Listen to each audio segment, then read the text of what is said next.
তো আজকে আমরা এসেছি একটা ছোটনাগপুর প্লেটুর এক্সটেন্ডেড পার্টে।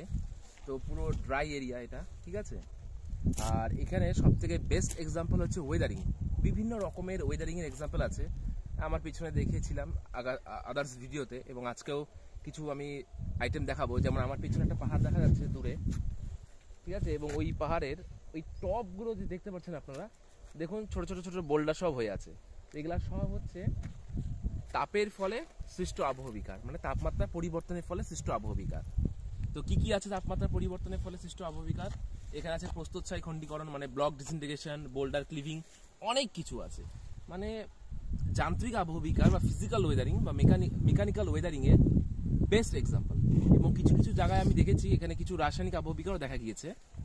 তো ওই যে দেখতে পাচ্ছেন, ওই যে টপে দুটো পাহাড়ের মতন আছে, টুকরো পাথরের মতন। তো ওটা হচ্ছে ওয়েদারিংয়ের এফেক্টেড বা ফলাফল বলতে পারেন। কোনো এক সময় এগুলো পড়ে যাবে সব। এবং নিচে এই যে দেখা যাচ্ছে ছোট ছোট, এগুলা সব বড় বড়, মানে অনেকটা দূরের থেকে দেখে মনে হচ্ছে ছোট ছোট বোল্ডার, বাট ওগুলো রিয়েলে অনেক বড়।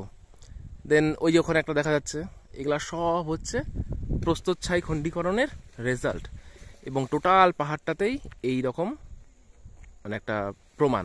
এবং এখানে নিচের সারফেসে এখানেও কিছু বোল্ডার আছে, এই সামনে একটা বোল্ডার আছে, এটাও কোনো এক সময় ওখান থেকে ভেঙে এসে পড়েছে।